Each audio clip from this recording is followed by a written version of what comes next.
जय गुरुदेव। जय गुरुदेव। जय गुरुदेव। नाम किसका? जय गुरुदेव। नाम किसका? प्रभु का पावन नाम। प्रभु का पावन नाम। जय गुरुदेव।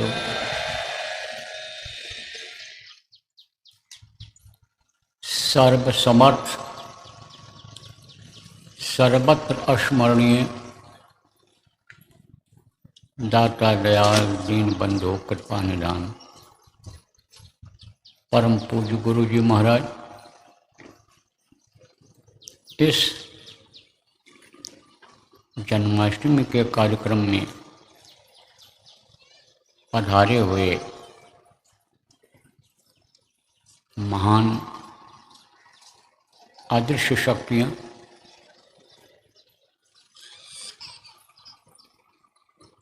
दुख हरता सभी लोगों को साष्टांग प्रणाम। आप सब लोग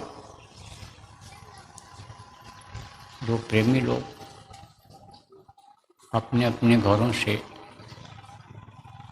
निकल करके यहाँ सत्संग सुनने के लिए आए, साधना करने के लिए आए,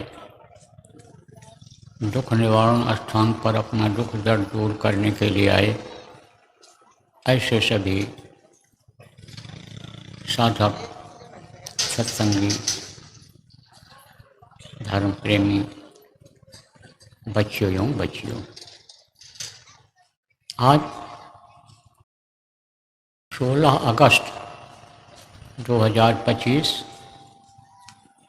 प्रातःकाल की बेला हरियाणा राज्य में स्थापित अम्बाला जिला के इस भूमि पर आप लोगों के दर्शन का अवसर मिला। गुरु महाराज से यही प्रार्थना है, आज के दिन किसी तरह से आप भी दर्शन देते रहिएगा। महान शक्तियों से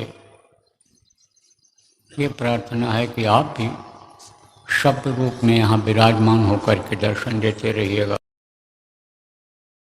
पर भी दया बरसाते रहिएगा। तो प्रेमियों, यह अवसर कभी कभी मिलता है कि जब कुछ सुनने और समझने को मिलता है।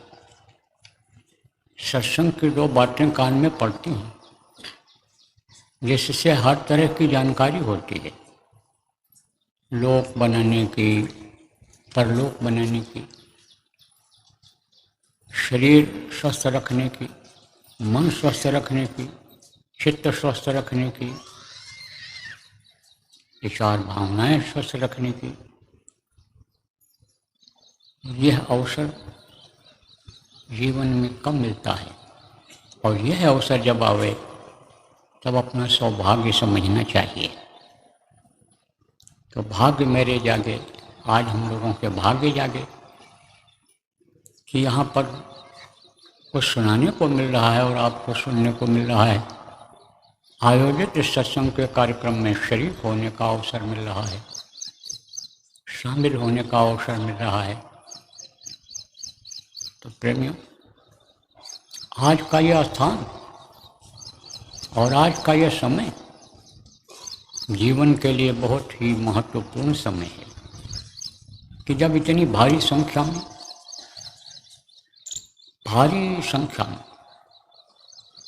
कई हजार आदमियों के बीच में बैठ करके अपने लोगों को प्रार्थना, सुमिरन, ध्यान, भजन करने का अवसर मिला। संत मत की साधना करने का अवसर मिला। प्रेमियों, संत मत सबसे ऊंचा मत है, क्योंकि संत मत में आज और अंत दोनों की जानकारी कराई जाती है। दोनों चीज़ों को दिखाया जाता है कि अंत यह है और आज वो है। जैसे भारत देश में आप रहते हो, भारत देश की सीमा है, कश्मीर से कन्याकुमारी तक कहते हैं, यह भारत देश की सीमा है। लेकिन इसके आगे भी देश हैं। तो अब आप ये समझो कि अंत कहाँ होता है, जिसको आप नहीं देख पा रहे हो यहाँ से। कश्मीर को यहाँ से बैठे नहीं देख पा रहे हो, कन्याकुमारी को यहाँ बैठे इन आँखों से नहीं देख पा रहे हो, और अगर आपको दिखा दिया जाए तो जानकारी हो जाएगी। तो आज कहाँ से होता है, शुरुआत कहाँ से होती है, बॉर्डर कहाँ पर है, वहाँ से लेकर के और आखिरी तक जब जानकारी हो जाती है, देख लेता है आदमी, तब उसको विश्वास हो जाता है। इसीलिए संत मत सबसे ऊंचा मत बताया गया, क्योंकि आज और अंत का भेद संत मत बताता है। संत हमेशा इस धरती पर जब आते हैं तो फिर वही भेद बताते हैं, और लोगों को भेद बताते हैं, रास्ता को हो समझो कि बताते हैं, रास्ते पर चलाते हैं और मंजिल तक पहुंचाते भी हैं, दिखा भी देते हैं, अंतर से दिखा देते हैं कि ये शुरुआत है और ये अंत है। तो यह संत मत है, सबसे ऊंचा मत ये संत मत है। देखो प्रेमियों, और मतों में और धर्मों में काफ़ी कुछ करना पड़ता है। किसके लिए? पूजा पाठ के लिए, अनुष्ठान के लिए, गीता रामायण वेद पुराण कुरान का कार्यक्रम कराने के लिए सामान की ज़रूरत पड़ती है। कौन सा सामान? जैसे आपको पूजा करना है, कौन सी पूजा करना है? जिसको लोगों ने सनातन धर्म मान लिया है। वो लोग जो नहीं जानते हैं सनातन धर्म क्या है, वो तो जो कर रहे हैं वही कह रहे हैं यही सनातन धर्म है, क्योंकि बाप दादा भी काफ़ी दिनों से यही करते आए हैं, तो कहते ये तो हमेशा से चला आ रहा है, यही सनातन धर्म है।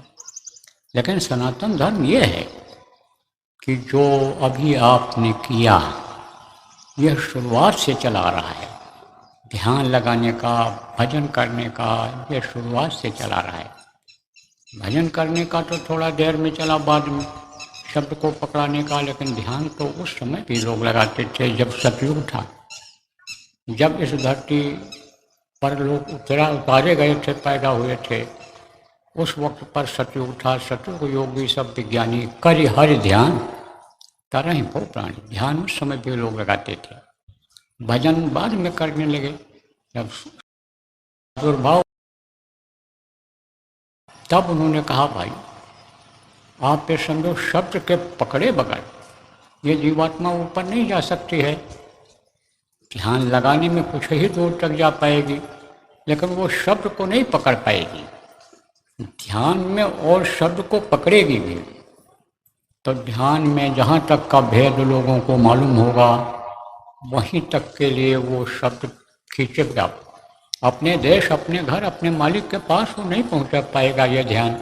इसलिए भजन के बारे में बताया कि भजन करो, मगन रहो मन में, भजन करोगे तब मस्ती आएगी, तब आनंद आएगा। ध्यान से ज़्यादा आनंद भजन में आएगा। तो प्रेम, सुमिरन, ध्यान और भजन, प्रार्थना, ये चार चीज़ें इसमें जरूरी हैं। जैसे मान लो छत के ऊपर आपको चढ़ना है, मकान के ऊपर आपको चढ़ करके जाना है, तो उसकी सीढ़ी पहली जो होगी उस पर पैर रखोगे, फिर दूसरी सीढ़ी पर रखोगे, फिर तीसरी सीढ़ी पर रखोगे, चौथी सीढ़ी पर रखोगे। देखो 5वें मंजिल पर आपको जाना है तो एक मंजिल चढ़ोगे, अब फिर उसके बाद दूसरी मंजिल पर चढ़ोगे, तीसरी पर चौथी पर चढ़ोगे, तब तो 5वीं में पहुँच पाओगे, और नहीं सीधे उड़ करके ऐसे कैसे चले जाओगे। तो आजकल तो आप तार्किक लोग, तार्किक किसको कहते हैं? पढ़े लिखे बुद्धिजीवी को लोग कहते हैं कि ये आप समझो पढ़े लिखे हैं, चतुर हैं, चंट हैं, चालाक हैं, होशियार हैं, उनको कहते हैं। लेकिन पक्षी में सबसे होशियार कौन होता है? नाम कौन ले अब उसका, सुबह सुबह आप लोग सब जानते हैं। काम क्या करता है वो, अब बता ही दें आप। कौवा को बहुत होशियार मानते हैं। कौवा, कौवा कहीं आया बैठ गया है और हाथ उठाओगे जैसे कैसे भगेगा, एकदम देखता ही रहता है, आदमी को देखता है। जब कहा ना कागचेष्टा बको ध्यानम स्वान निद्रा तथैष्या अल्पहारी ग्रह त्यागी विद्यारथी सुलक्षण। जो विद्यार्थी होते हैं, लड़के जो पढ़ते हैं, उनके लिए कहा गया इस तरह से ध्यान लगाना चाहिए कि जैसे कौवा ध्यान लगाता है। अब वो कौन विद्यार्थी की बात उन्होंने कहा था? ये जो किताब पढ़ते हैं, विद्या पढ़ते हैं, किसके लिए पढ़ते हैं? अपने शरीर के खाने पीने आराम के लिए पढ़ते हैं। तो उसको उन्होंने कहा कि वो जो विद्यार्थी हैं उनको कार्य चेष्टा रखनी चाहिए। उसी तरह जैसे कौवा ध्यान लगाता है, ध्यान से पढ़ना चाहिए। तो हम आप भी तो विद्यार्थी हैं, हम आप लोग कौन से विद्यार्थी हैं? उस स्कूल के हैं, आध्यात्मिक स्कूल के, जहाँ ये विद्या काम नहीं करती है, जहाँ की ये विद्या ऊँची छोटी पड़ जाती है, यह बहुत ही यानी समझो निचले स्तर की हो जाती है। उस आध्यात्मिक स्कूल के विद्यार्थी हैं, तभी तो बताया गया है कि भाई मन को रोक करके ध्यान लगाओ, एकदम वहीं आँखों को टिकाओ जहाँ आपको देखना है। तो जहाँ पढ़ना होता है वहीं ध्यान लगाया जाता है कि अक्षर में क्या लिखा हुआ है। इसी तरह से जहाँ देखना होता है ऊपर का नज़ारा, वहीं पर दृष्टि को अंदर में ध्यान में टिकाया जाता है।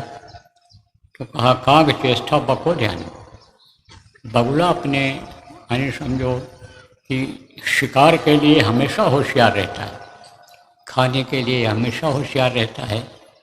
जैसे बहुत से लोग होते हैं, जैसे तैयार हुआ नहीं, बस गए पहले ही बैठ गए कि सबसे पहले खा लो, नहीं आखिर में पहुंचोगे तो जला भुना मिलेगा, आखिर में पहुंचोगे तो कम हो जाएगी दाल, तो पानी ही पानी नमक मिला करके दे देंगे।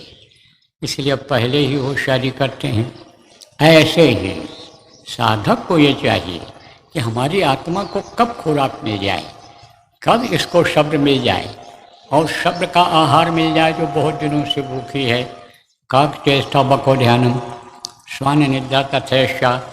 देखो विद्यार्थी कम सोते हैं, विद्यार्थियों के लिए कहा गया विद्यार्थी कम सोते हैं। ये जो स्कूलों में पढ़ते हैं, जाग करके भजन करते हैं, जाग करके पढ़ते हैं।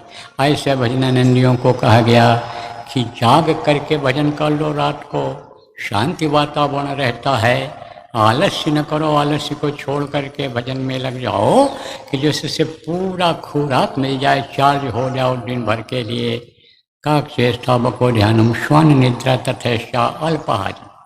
कम खाना चाहिए, विद्यार्थियों को कम खिलाया जाता है, कम खाते हैं। तो विद्यार्थी कम जो खाते हैं, आलस्य नहीं आता है, नींद नहीं आती है, पेट नहीं खराब होता है। तो काक चेष्टा बको ध्यानम स्वान निद्रा तथैष्या अल्पाहारी गृह त्यागी विद्यार्थी सुलक्षणम। वही विद्यार्थी पक्का है जो ग्रह को त्याग करता है। तो ये उस समय की बात है कि जब घर से निकल करके लोग स्कूलों में जाते थे, आश्रमों पर जाते थे, संतों के जगह जगह पर गुरुकुल स्कूल बने रहते थे, बोर्डिंग रहती थी, वहाँ रहने की जगह रहती थी। वहीं यानी जो है गुरुजन लोग उनको रोक करके और शिक्षा देते थे। तो कहोगे ग्रह त्यागी, कहोगे बाबा ग्रह त्याग करके भजन करने जाएंगे, तो आप कहोगे एक तरफ ये कहते हो कि घर छोड़ करके कहीं मत जाओ, घर में ही बैठ करके भजन करना, तो उस समय पर भूल जाना चाहिए कि हम घर में बैठे हैं। उस समय पर परिवार वालों को भूल जाना चाहिए कि हम परिवार में बैठे हैं। उस समय पर सब कुछ भूल जाना चाहिए। उस समय पर त्यागी और तपस्वी बन जाना चाहिए। उन त्यागी और तपस्वियों का यानी समझो कि उन त्यागी और तपस्वियों को याद करना चाहिए कि जो इसी काम में लग गए, पूरी जिंदगी जिन्होंने खपा दिया, त्याग किया और भजन में ही सिमरन में ही लगे रहे। तो समझो आपको मैं बता रहा था कि पहली सीढ़ी, दूसरी सीढ़ी, तीसरी सीढ़ी, चौथी सीढ़ी होती है। तो पहली सीढ़ी क्या है? प्रार्थना।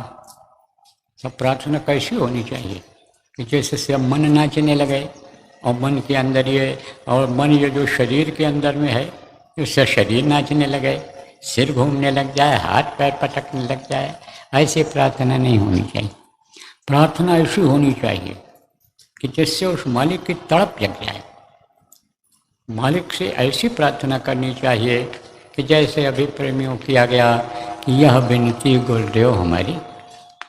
गुरु जो होते हैं, गुरुओं के भी गुरु होते हैं, देव होते हैं वो। आप समझो उनमें सारे देव देवी देवता सब समझो कि एक तरह से समाये हुए रहते हैं। पूरी ताकत उनमें होती है, रोम रोम में उनमें ताकत होती है। गुरु महाराज ने यज्ञ किया था, संत मत में यज्ञ नहीं होता है, लेकिन जीवों को पकड़ने के लिए गुरु महाराज ने बहुत सारे उपाय निकाले थे, समय समय पर निकालते रहते थे, जिससे संस्कारी जीव वहाँ खिंचकर पहुँच जाते थे। जो धार्मिक विचारधारा के लोग हैं, फंसे हुए हैं कहीं ना कहीं, जब वो ये देखते हैं कि हमारे काम की चीज़ है, वहाँ चलना चाहिए, तब चले जाते हैं। देखो जैसे कहीं भंडारा हो, भागवत हो, भंडारा हो, सत्संग हो, शाकाहारी भोजन मिलने को हो तो शाकाहारी लोग चले जाएंगे, मांसाहारियों के यहाँ कहीं भोजन खाने को होगा नहीं जाएंगे। ऐसे ही वो खींच करके चले जाते हैं लोग। महात्मा खींच लेते हैं, डोर उनके हाथ में रहती है जीवों की, तो इसके लिए सब कुछ करते हैं। तो गुरु महाराज ने यज्ञ किया था, कहाँ पर? अहमदाबाद में, बहुत पहले की बात है। तो अब आप ये समझो कि 77 के बाद में, 77 से शुरू हुआ और समझो कि उसके बाद में पहले अयोध्या में हुआ, फिर काशी में, अयोध्या में हुआ, फिर अहमदाबाद हुआ, फिर काशी में हुआ। उस समय 3 यज्ञ गुरु महाराज ने किया था और कहा था चौथा होगा लेकिन देर में होगा। तो होगा तो कब होगा, कहाँ होगा, यह भी आपको नहीं मालूम है, वो भी होगा। महात्माओं की बात गलत नहीं होती है, व्यथा न जाए देव ऋषमाणी। देवताओं की और महात्माओं की बातें ये बेकार नहीं जाती हैं, ये होकर ही रहती हैं, अमिट हो जाती हैं संतों की बातें। तो होगा तो अब बहुत से लोग तो कर डाले, कौन? जो मनमुखी थे गुरु महाराज के शिष्य लोग, वो तो चौथा महायज्ञ कर डाले अभी से, लेकिन हुआ नहीं है, अभी होगा। उसमें 1-2 आएंगे, करोड़ों आएंगे, करोड़ों की भीड़ होगी, बहुत बड़ा यज्ञ होगा।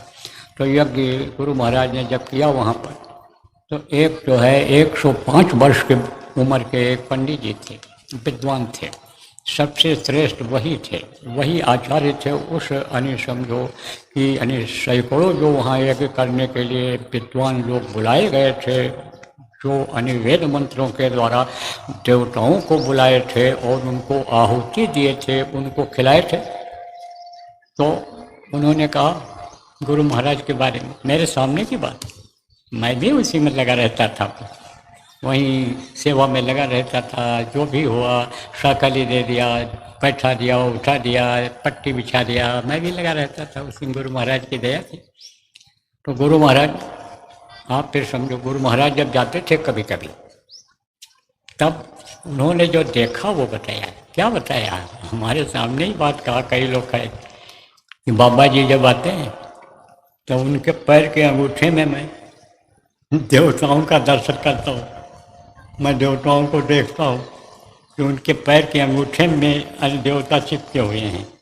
अब आप ये सोचो कि संत की कितनी बड़ी महिमा होती है। इसीलिए कहा गया संतों की महिमा अनंत, अनंत किया उपकार, लोचन अनंत उघारिया, अनंत दिखावन हार। तो प्रार्थना संत मत की करनी चाहिए। और किससे करना चाहिए, क्योंकि प्रभु को तो देख नहीं पाते हैं शुरू में। प्रभु का भेद कौन बताता है? संत सद्गुरु ही बताते हैं। प्रभु से मिलाते कौन हैं? संत सद्गुरु ही मिलाते हैं। देवी देवताओं के बारे में कौन बताते हैं? गुरु सद्गुरु ही बताते हैं। वही दर्शन अंतर में कराते हैं। तो सबसे पहले तो उन्हीं से प्रार्थना करनी चाहिए, उन्हीं से रोना चाहिए कि नित नव प्रेम जगह तुम्हारे प्रति, भाव छूटे संसारी। आपके प्रति नया नया प्रेम जगता रहे। आपके प्रति यानी ये न पैदा हो कि हम पुराने हो गए। गुरु महाराज कहा करते थे कि हमेशा अपने को, सत्संगियों को नया समझना चाहिए, समझना चाहिए आज ही हम भर्ती हुए। कितनी बार नामदान क्यों न सुना हो, लेकिन ये समझना चाहिए आज हम नामदान दे रहे हैं। और गुरुपद स्नेह छूटे नहीं कब, भाव छूटे संसारी। संसारी भाव में बह रहे हैं आप लोग, जितने भी गृहस्थ हो संसारी भाव में बह रहे हो। संसारी भाव क्या है? देखा देखी करते हो, समाज में रहते हो, गलत आदमी जो काम करता है उसका नकल करते हो। उदाहरण के तौर पर आपको बता दूं कि जैसे कोई अत्याचार अन्याय कर रहा है, झूठ बोल रहा है, बेईमानी कर रहा है, चोरी कर रहा है, लूट घसोट कर रहा है, रिश्वत ले रहा है, और पड़ोसी है, देख रहे हो कि पिछले साल 1 ही मंजिल का मकान था, अब की बार इस साल 2 मंजिल का बना लिया, 3 मंजिल का बना लिया। जब भर्ती हुआ था नौकरी में, जब व्यापार शुरू किया था, तब उसके पास स्कूटर था, बाइक खरीदा उसने, फिर उसके बाद में कार खरीदा, 2 गाड़ियाँ 3 हो गई। कैसे हुई? ये तो नकली बिल बना देने से, डुप्लीकेट बना देने से, झूठ बोल देने से, मजदूरों का पैसा दबा देने से, दूसरे का उससे उधार ले लेने के न देने से ये हो गया। तो उसी चीज़ का नकल कर लेते हो, उसी का नकल कर लेते हो, आपका भी भाव उसी तरह चला जाता है। अब आप समझो ऐसे आदमी जिनकी आदत खराब हो गई है, किसी भी मामले में खराब हो गई, चाहे खाने में खराब हो गई, चाहे पीने में खराब हो गई, चाहे चरित्रहीनता आ गई, चाहे यह लूट खसोट की भावना ऐसी आ गई, तो जल्दी वो छूटती नहीं है, वो भाव जल्दी बदलता नहीं है, बहुत रगड़ मारनी पड़ती है। जब बहुकाल कीन सत्संगा तब भय मोह भ्रम भंगा। जब खूब सत्संग में लाया जाता है, खूब सत्संग जब सुनते हैं, सत्संग की बातों की जब चोट पड़ती है, मार पड़ती है मन के ऊपर सत्संग की बातों की, तब उनके अंदर बदलाव आता है, उनका भाव ऐसा बन जाता है। और आप लोग भी संसारी भाव में बह जाते हो, तो भाव छूटे संसारी। गुरु से ये प्रार्थना किया जाता है कि ये जो संसारी भाव है, जैसे संसार की चीज़ें मिलती हैं, संस्कार, जैसे संस्कार यानी संसार में सुख शांति मिलती है, जो क्षणिक होती है, थोड़े समय के लिए होती है, उससे हमारा भाव हट जाए, भाव छूटे संसारी।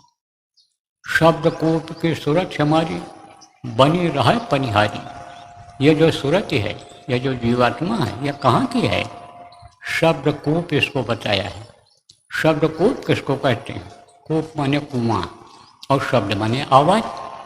तो ये कहाँ की है? उस कुएं की है कि जहाँ पर भंडार है जीवों का।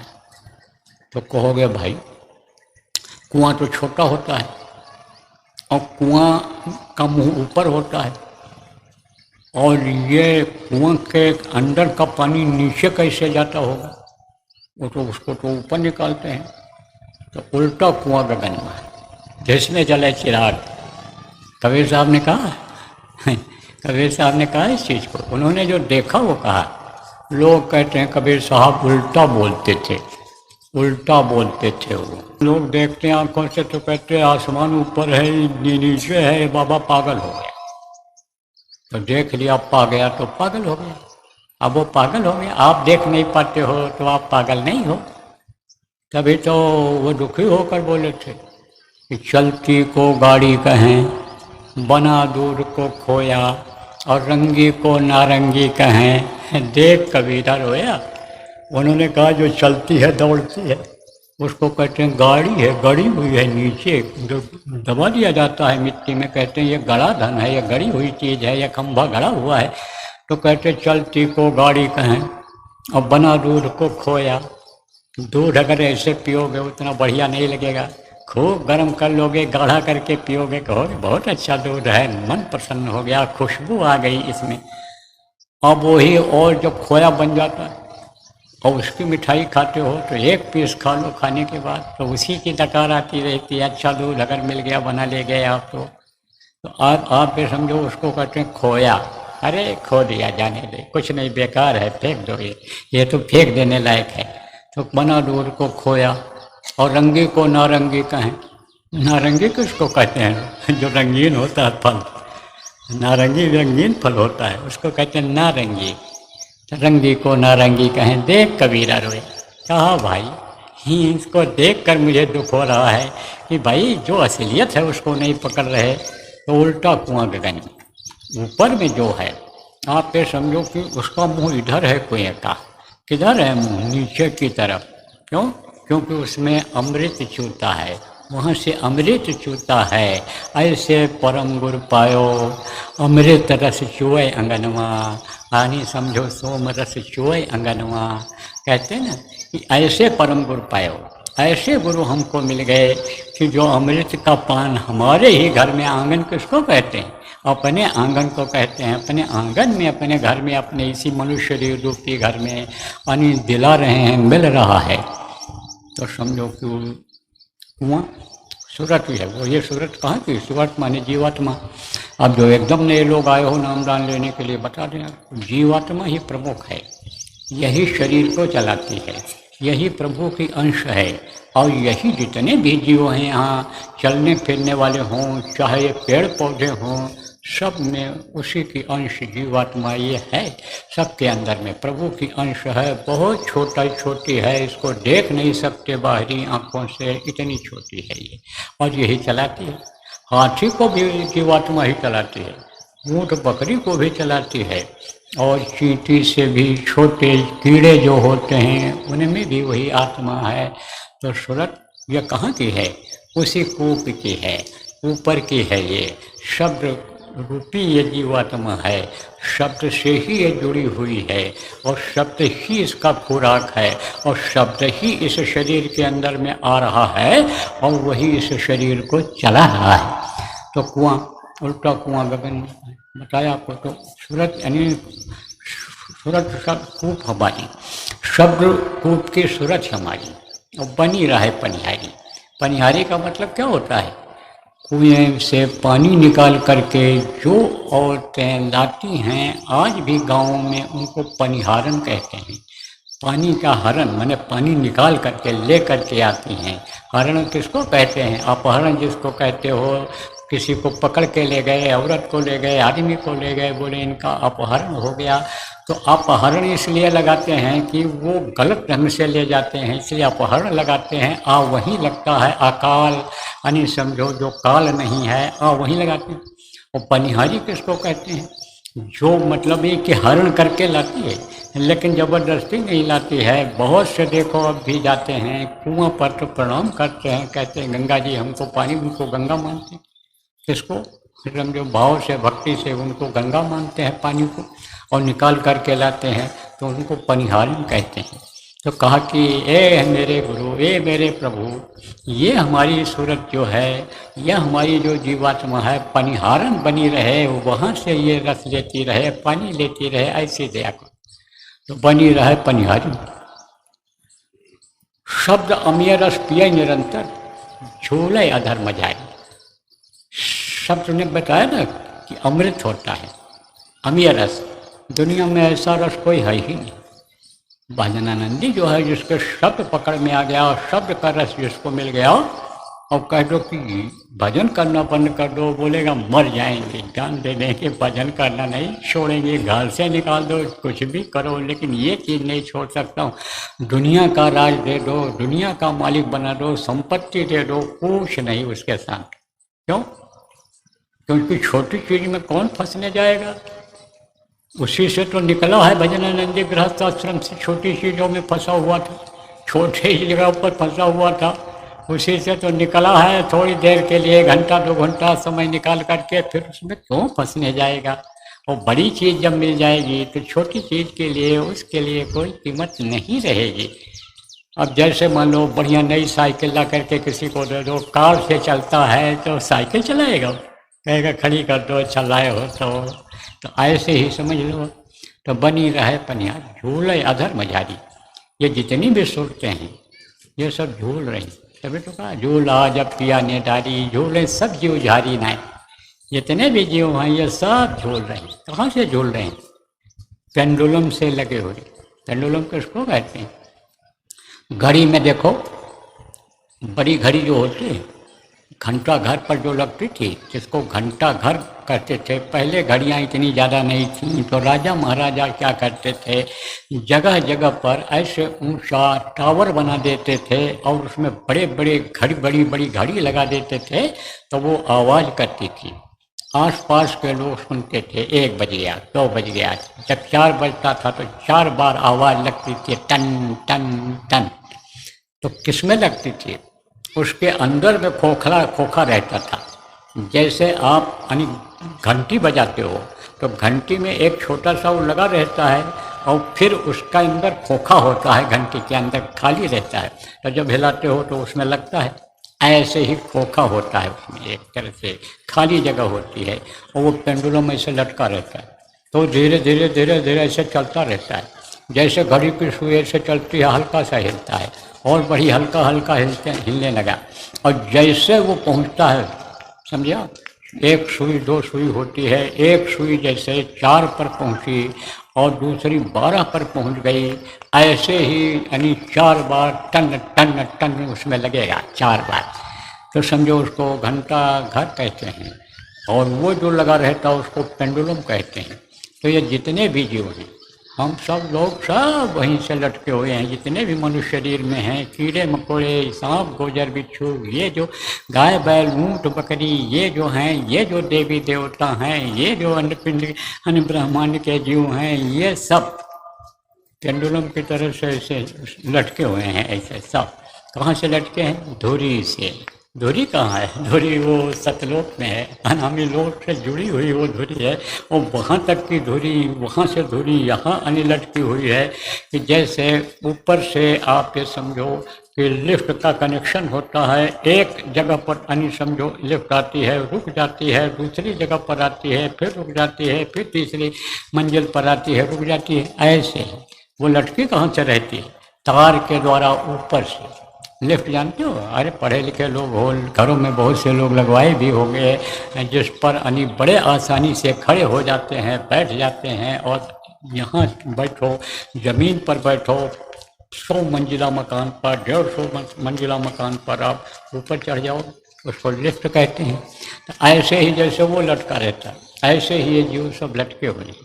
तो कहा कि आप ये समझो, शब्द कूट की सूरत हमारी बनी रहे पनिहारी, और शब्द अमीय रस पिए निरंतर, झूले अधर मझारी। अधर किसको कहते हैं? न जमीन न आसमान बीच में, उसको अधर कहते हैं। तो अधर में ये झूलने लग जाए। पहले ये मांगा कि अधर में हमको लटकाओ, क्योंकि ज़मीन से जब निकलोगे, ज़मीन कहाँ पर है? इस धरती पर है ज़मीन, और ज़मीन से जब आप ऊपर उठोगे तभी तो आप अधर में पहुँचोगे। तो कहा कि आप समझो कि झूले अधर मझारी, अधर में ये झूमने लग जाए। फिर और क्या प्रार्थना की गई कि सहस कमल दल छिन में उतरे, अब त्रिकुटी ले संभाली। यानी सहस कमल दल आपको बताया गया।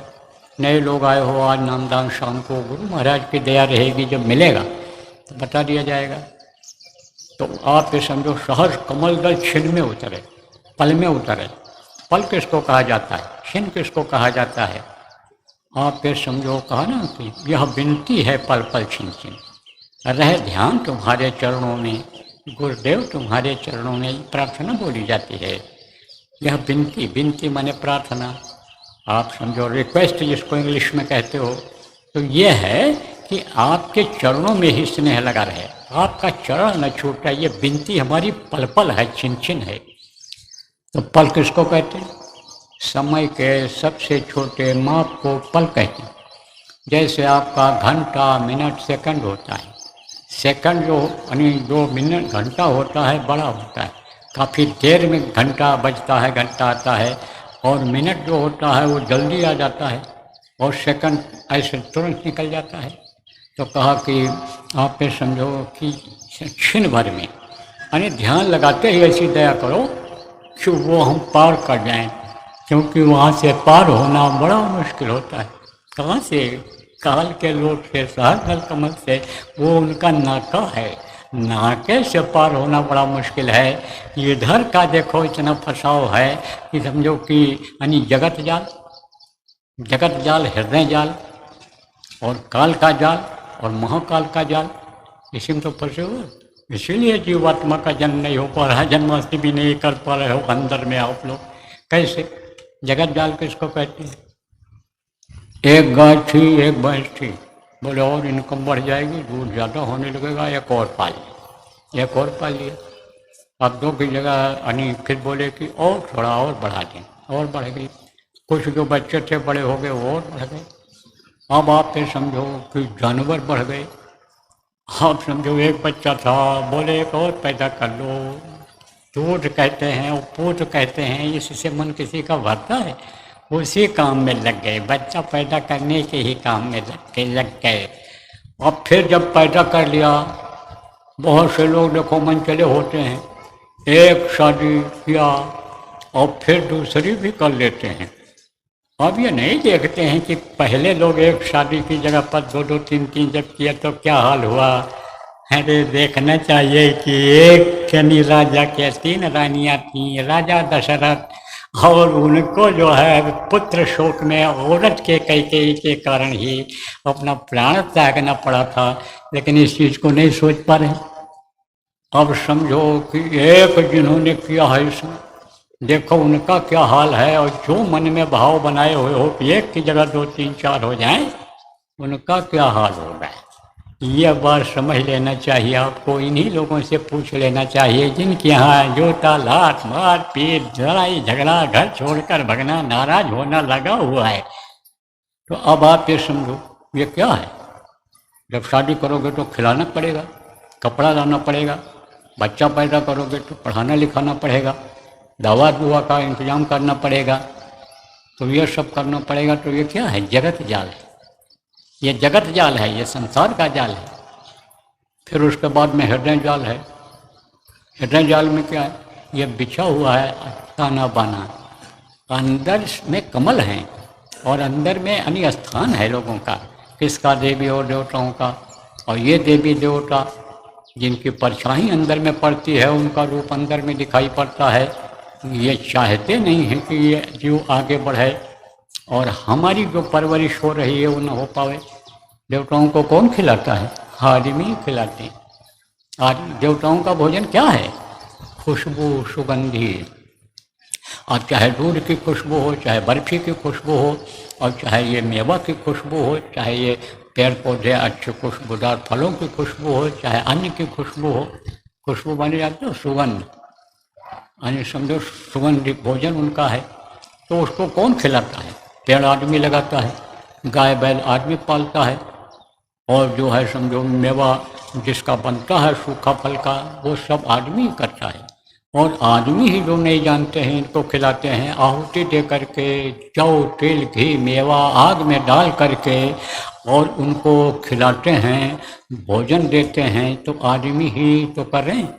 अब आदमी न रह जाएं, सारी जीवात्माएं अपने घर अपने मालिक संदेश पहुंच जाएं, तो इनका क्या हाल होगा। इसलिए ये यानी नहीं चाहते हैं कि जीव आगे बढ़े। और सबसे जो है यानी समझो ऊपर का स्थान जो होता है, आप ये समझो कि यानी इस यानी अंग में कंठ के नीचे जो ये स्थान है, ये यहाँ होता है हृदय में। तो ये लोग सब बाधा डालते हैं, रोकते हैं। अहंकार कहाँ होता है आदमी का? अहंकार की अंकुर कहाँ होती है? यहाँ सीने में होती है। काम, क्रोध, लोभ, मोह, अहंकार जिसको कहा गया, ये कहाँ होता है? इसी शरीर के अंगों में ही है। काम वासना कहाँ जगती है? यहाँ से ये पेशाब वाली जगह है, वहीं से जगती है काम की वासना। तो काम, क्रोध यानी समझो लोभ है, लालच है, ये सब इसी से है। तो ये अहंकार कहाँ पर है? यहाँ पर है, आपके हृदय में है, यहाँ पर है। और का स्थान है, तो ही अहंकार पैदा करते हैं। अहंकार की डोरी उन्हीं के हाथ में है। तो अहंकार जब आ गया तो करा कराया सब गया। जब आया अहंकार, अहंकार आ जाता है तो सब किया कराया बेकार हो जाता है। जैसे बहुत खिलाया पिलाया आपने किसी को, बड़ा स्वागत सत्कार किया, बहुत खुश है आपसे, और अहंकार में आपने कह दिया मैंने तुमको खिलाया, मैंने देखो ये बढ़िया चीज़ खिलाई, तुम्हारा पेट भर दिया, कभी नहीं खाए होगे तुम तो वो खुशी उसकी रह जाएगी, कहेगी हमारा तो इन्होंने अपमान कर दिया, हम कभी नहीं खाए होंगे, इसको क्या पता हम इनसे अभी अच्छी चीज़ खाते हैं, लेकिन इनके प्रेम में हमने खा लिया। तो करा कराया सब गया। जब अहंकार आया, अहंकार, तो अहंकार में देखो बहुत से लोग खत्म हो गए, आगे नहीं बढ़ पाए। तो हृदय कहाँ, हृदय में कहाँ है अहंकार, यहीं से उपजता है, तो वो हृदय जाल है। और फिर उसके बाद हंसिया से माया जाल बिछाया, अनुक्षण का कोई राह न पाया। आप फिर समझो माया का लोक आता है, अब वहाँ हंस हंस करके खेल खेल करके आप फिर समझो कि यानी वो वहीं फंसा लेती है। आप फिर समझो कि हंस खेल करके यानी आप फिर समझो देखो लूट लिया माया ने।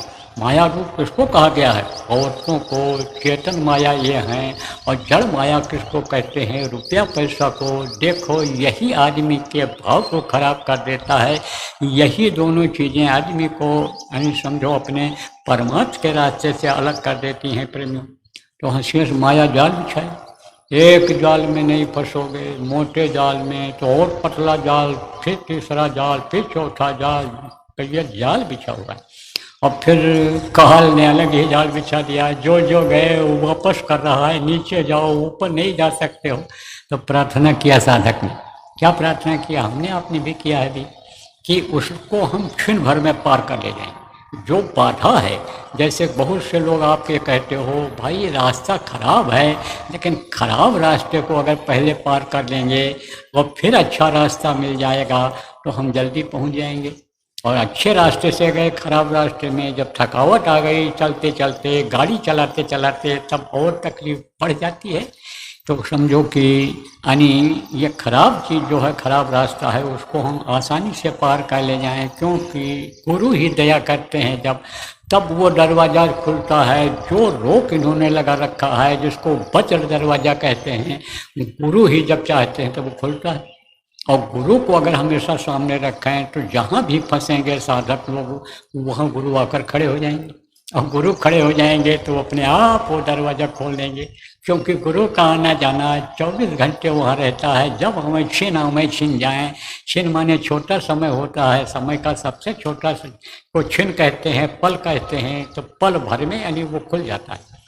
तो कहा हे गुरु, हे मेरे सदगुरु, हे मेरे प्यारे मालिक, आप ऐसी दया करो कि सहर्ष कमल दल हम क्षण भर में उतर जाएं, निकल जाएं उससे, और त्रिकुटी ले संभाली, त्रिकुटी हमको संभाल ले। यानी ये कैसे संभालती है जीवात्मा, जीवात्मा कैसे संभलती है, जीवात्मा को शब्द खींचता है, और ये शब्द जितना ही यानी आगे बढ़ोगे उतना ही ताकतवर होता चला जाएगा, उतनी ही शक्ति बढ़ती चली जाएगी। जैसे चुंबक की शक्ति होती है, कम पावर का चुंबक होता है, पतली सुई को खींचता है, मोटा पावर का जो होता है, ज़्यादा पावर का जो चुंबक होता है, मोटी मोटी सरिया को, मोटे लोहे को खींच लेता है, तो पावर बढ़ता चला जाता है। तो कहा त्रिकुटी ले संभाली, वो त्रिकुटी में पहुँचते पावर बढ़ जाता है, तो कहा वो हमको संभाल ले।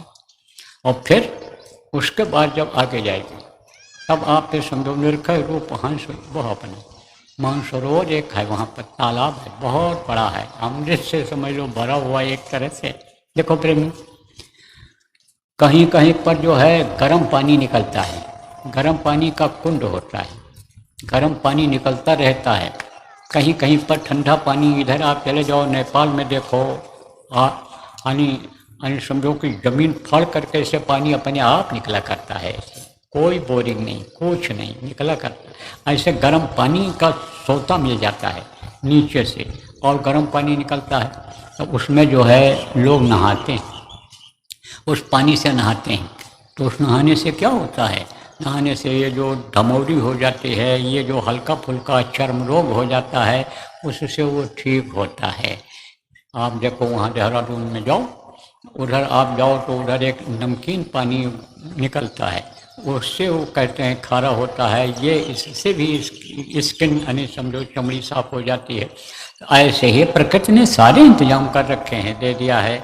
आप समझो बहुत जगहों पर हम लोग काफिले में गुरु महाराज के साथ जब गए थे 80 दिन के काफिले में, तो देखा था ऐसे स्थान कई जगह मिले। वहीं पर ठंडी के महीने में गर्म पानी में ही नहाया गया था। आप पे समझो बहुत से लोगों ने कपड़ा धोया, गंदगी निकल गई, उसमें जो इधर उधर से आ गए थे, जो तबीयत को गड़बड़ कर रहे थे, रात को परेशान कर रहे थे काट कूट करके, वो लोग भी निकल गए बगैर प्रयास हुए भवभंगा, समझाओ बगैर प्रयास के निकल गए। तो अब आप ये समझो कि यानी मानसरोवर ऐसे ही एक तालाब है, उसमें सूरज जब यह स्नान कर लेती है तब ये अपने रूप को पूर्ण रूप से देखने लगती है। जैसे देखो, अपने हाथ को देखो, पैर को देखो, पसीना बहा है आपके, धूल उड़ कर पड़ी है, ये बदन गंदा हो गया है। और जब नहाओ धोगे, साफ करोगे और निखार आएगा बदन में, और तब देखोगे, तब कहोगे ये हमारा रूप है। अभी आपके पैर में कालिख लग जाए, मुंह में कालिख लग जाए तो पता चलेगा, शीशे में भी देखोगे तो नहीं पता चलेगा कि यह हमारा रूप है। लेकिन अगर साफ हो जाए, वही बढ़िया से निखार आ जाए उसमें, धोने से, रगड़ने से, तब अपना रूप दिखाई पड़ेगा आपको। देखोगे कि हाँ ये हमारा रूप है, हम ऐसे हैं। तो निर्खय रूप हंस वो अपना, वहाँ हंस हो जाती है ये जीवात्मा। जीवात्मा ये जब वहाँ थी तो हंस रूप में ही थी। हंस देखो क्या करता है, यानी वो हंस जो है मोती ही खाता है, वो ये कीड़ा मकोड़ा ये सब नहीं खाता है। तो ये जो जीवात्मा थी, आप पे समझो ये दाल भात नहीं खाती थी, वहाँ पर रोटी चुपड़ी हुई नहीं खाती थी, ये बढ़िया सब्जी पनीर की और कचौड़ी पूड़ी खीर नहीं खाती थी वहाँ पर। ये जीवात्मा वहाँ पर एक तरह से अमृत पान करती थी। ये जीवात्मा ऐसा भोजन करती थी कि जिसका असर कभी खत्म ही न हो। तो ये जीवात्मा जब वहाँ थी तो समझो कि हंस रूप में थी, बहुत ही सुंदर थी। आवरण चढ़ते चढ़ते, ये जो कर्मों का पर्दा चढ़ते चढ़ते ये गंदा हो गई यहाँ पर। तो जब ऊपर थी तो यह हंस रूप में थी, और फिर जब नीचे उतारी गई, सहस्त्र कमल में इधर आई, तब शिव कहलाई।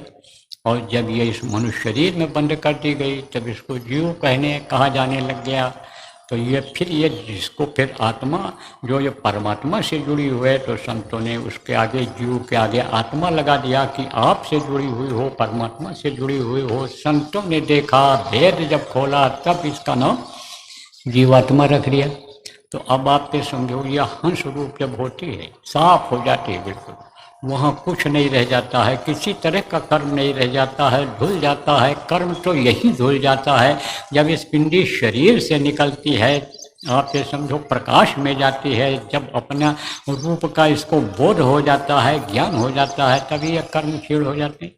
लेकिन वहाँ पर सारे शरीरों से ये मुक्त हो जाती है। यहाँ पर जो रहेगा, इस शरीर को जो छोड़ेगा, लिंग शरीर में जाएगा, उसमें भी गंदगी रहेगी। फिर और समझो सूक्ष्म शरीर में जाती जीवात्मा, वहाँ भी गंदगी रहती है, और फिर कारण शरीर में जाती, वहाँ भी गंदगी रहती है। लेकिन आगे जब बढ़ती है ये, तो इसकी गंदगी साफ हो जाती है। और मानसरोवर में जब ये स्नान करती है, तब निर्खय रूप हंस हुआ अपना, है ना, खोले द्वार की वाली, तब दरवाजा खुल जाता है। क्यों खुल जाता है? वो सतलोक की जीवात्माएं ही देखती हैं कि हमारे बिछड़े हुए साथी, हमारे यानी समझो साथ रहने वाले बिछड़े हुए यानी आ रहे हैं, तो हम चल करके उनको ले आऊँ। जैसे दोस्तों को लेने, सहेलियों को लेने, रिश्तेदारों को लेने आप लोग रेलवे स्टेशन बहुत से लोग जाते हो, बस स्टैंड जाते हो, एयरपोर्ट जाते हो कि भाई वो आ रहे हैं चल करके ले आवें, ऐसे हुआ था। अब जब जाते हो आप लोग तो गाड़ी लेकर जाते हो, आपके पास है नहीं कुछ है तो टैक्सी में कहते हो बैठा के लाएंगे, कौन ऑटो में उनको बैठा के लाएगा। ऐसे ही वो स्वागत के लिए आती हैं। जैसे आप गुलदस्ता देते हो, माला पहनाते हो, आप समझो कुछ रास्ते के लिए नाश्ता पानी देते हो कि भाई दूर है तो रास्ते में खा पी लेंगे, स्वागत करते हो। ऐसे ही वो स्वागत के लिए आ जाती है, और फिर अपने साथ गाजे बाजे का साथ, उत्सव के साथ लेकर के जाती है जीवात्माओं। तो साधक ने यही मांगा, यही मांगना चाहिए गुरु से गुरु से छोटी मोटी चीज़ नहीं मांगना चाहिए। गुरु से यही मांगना चाहिए कि अनि निरखय रूप हंस वो अपना। ये हमारा जो हंस जीवात्मा है यहाँ पर एक तरह से ये कौवा जैसी हो गई। कौवा कौवा काला होता है, वो हंस हंस जो है एकदम सफ़ेद होता है। तो ये कौवा तो पहले ही यही कर्म जमा होते चले गए जन्म जन्मांतर के। तो कर्म जमा हो गए, तो कर्म के जो जमा हुए वो कौन कर्म थे? काले कारनामे जिसको कहते हो, ये जो बुराइयां किया इस शरीर से पिछले जन्मों में, कई जन्मों में वो जमा हो गया। तो जमा हो गया तो एक काली हो गई। तो इसको कौवा का उदाहरण दिया गया। आप ये समझो, इसीलिए संतों ने कहा सत्संग सुनते रहोगे तो कौवा से यही जीवात्मा हंस बन जाएगी। संतों का उदाहरण देकर लोगों ने समझाया कि हैवान इंसान बन जाता है और इंसान भगवान बन जाता है, और भगवान से परमात्मा तुल्य वो कर देते हैं। कौन? संत कर देते हैं। संत का शरण अगर मिल जाए, संत अगर दया कर दें, समर्थ गुरु मिल जाए, समर्थ गुरु दया कर दें, तो वो इसको हंस बना देते हैं। इस जीवात्मा के अंदर परमात्मा की पूरी ताकत ला देते हैं, सत्पुरुष की पूरी ताकत ला देते हैं। इसको सायुज्य मुक्ति दिला देते हैं। सायुज्य मुक्ति किसको कहते हैं? 4 तरह की अनिमुक्ति होती है। सामिप्य मुक्ति नहीं, सालोक मुक्ति, सामिप्य मुक्ति, सारूप मुक्ति और सायुज्य मुक्ति।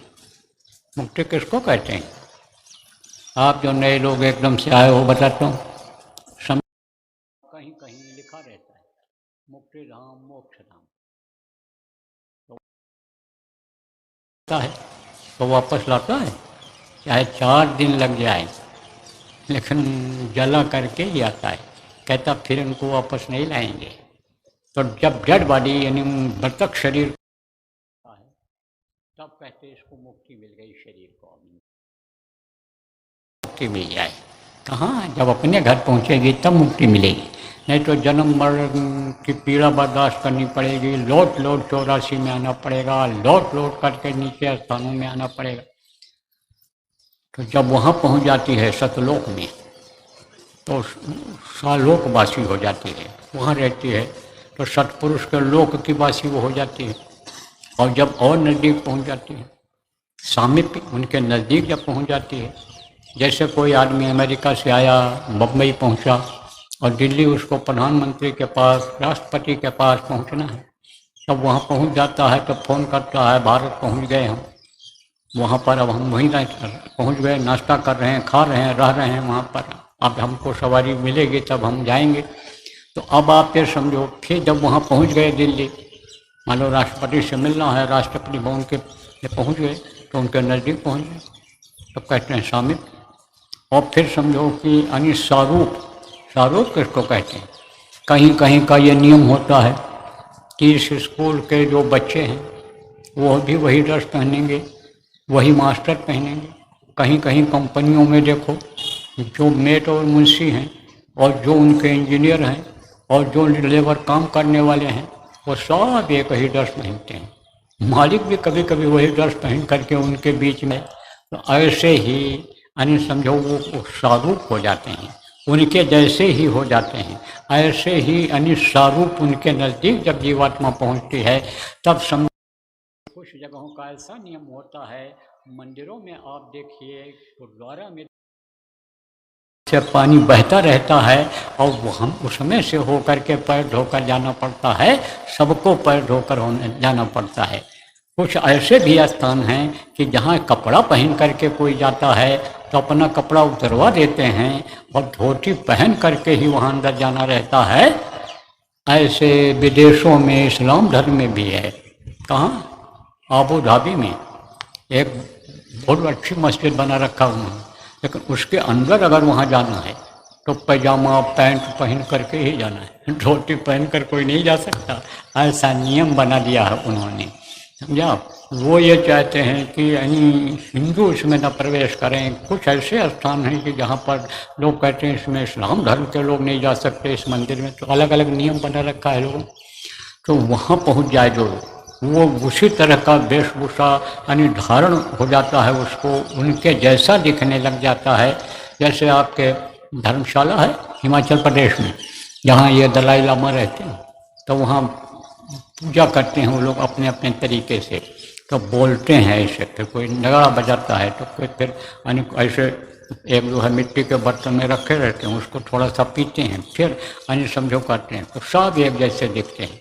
पता ही नहीं चलता कि इसमें गुरु कौन है, चेला कौन है, कौन दलाई लामा है, कौन क्या है। ऐसे ही उन्हीं जैसे हो जाते हैं सारे जीव। और उसी सतदेश में ही नहीं, यहीं से ऐसा शुरू हो जाता है।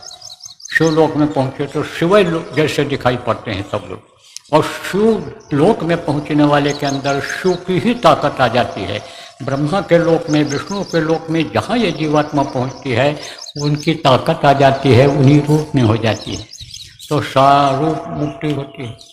और सायुज्य मुक्ति, सायुज्य मुक्ति किसको कहते हैं? जिसमें वो समा जाते हैं, जिनमें बैठ जाते, कहते सिर पर बैठ गए इनके, सरस्वती सिर पर बैठ गई हैं कि तुरंत ये कोई चीज़ लिख देते हैं, सोचने की पढ़ने की ज़रूरत नहीं पड़ती है, तुरंत जवाब दे देते हैं। एक आदमी ने सवाल किया नहीं, तुरंत जवाब दे दिया। तो कहते सरस्वती अरिष्ट हैं, सरस्वती सिर पर बैठी हुई हैं।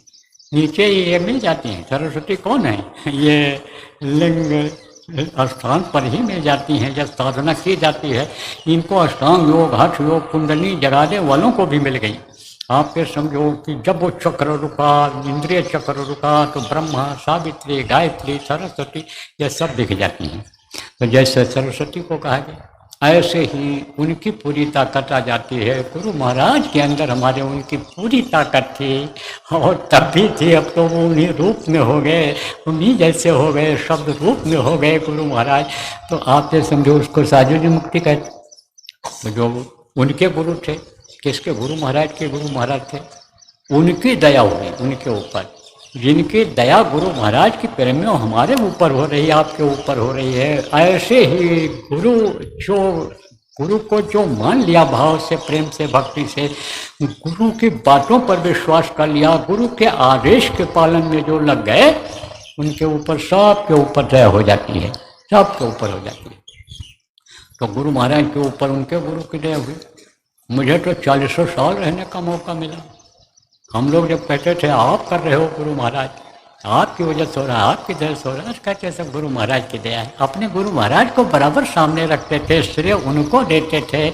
हम आप देखो क्या गलती करते हैं, कहते सब गुरु महाराज हैं, कराते सब गुरु महाराज हैं, अकल सब गुरु महाराज देते हैं, लेकिन बड़ा मन ये पापी समझिया रे, ये पापी मन अपने को श्रेय दिला देता है, मैंने कराया, मैंने किया, मैंने ऐसा किया। लेकिन गुरु महाराज श्रेय हमेशा अपने गुरु को ही देते रहे। तो जब हमारे गुरु महाराज जैसे गुरु महाराज मिले, और गुरु महाराज को सायुज्य मुक्ति अब मिल गई, ऐसे ही समझो हमको आपको जो गुरु महाराज मिले हैं, इनकी दया हो जाए तो ये सायुज्य मुक्ति दिला दें, ये दरवाजा खोल दें, समझो कि गुफा पर सतनाम समाये। अभी प्रार्थना किया गया, वो गुफा महाकाल का, महाकाल रचिया बहुजाल, हम जो महाकाल ने महाजाल रच दिया है। बड़े बड़े आप फिर समझो कि समझो मैदान महाकाल का बना दिया है, उस मैदान में चलते चलते चलते हार जाओ, न पार हो पावे, बहुत समय लग जाए। कितने जीव वहाँ पहुँच करके फंसे हुए हैं, पड़े हुए हैं, निकल नहीं पा रहे बंद कर दिया उधर से। जैसे एक जेल की कोठरी होती है और एक जेल का घेरा होता है। जब कोई आंदोलन, लड़ाई झगड़ा करता है, जब जिंदाबाद मुर्दाबाद प्रशासन के खिलाफ बोलने लगता है, तब कहाँ तक कोठरी में बंद करें, कितनी कोठरी जेल की बनाएंगे, तब वो एक घेरे के अंदर ले जाते हैं, बंद कर देते हैं, क्या उसी में रहो। लेकिन निकल नहीं सकते हो उससे। क्यों? निकलने का रास्ता पर ही सिपाही खड़े हुए हैं, नहीं जा सकते हो, तुम बंदी बना लिए गए हो, कैदी हो गए हो तुम। तो वो दरवाजे नहीं खुलता है, दरवाजे नहीं मिलता है वहाँ, इतना बड़ा है कि दरवाजा ही नहीं खोज मिलता है वहाँ पर। तो अब आप ये समझो कि गुफा पार, उस गुफा से पार करना पड़ता है, गुफा पार।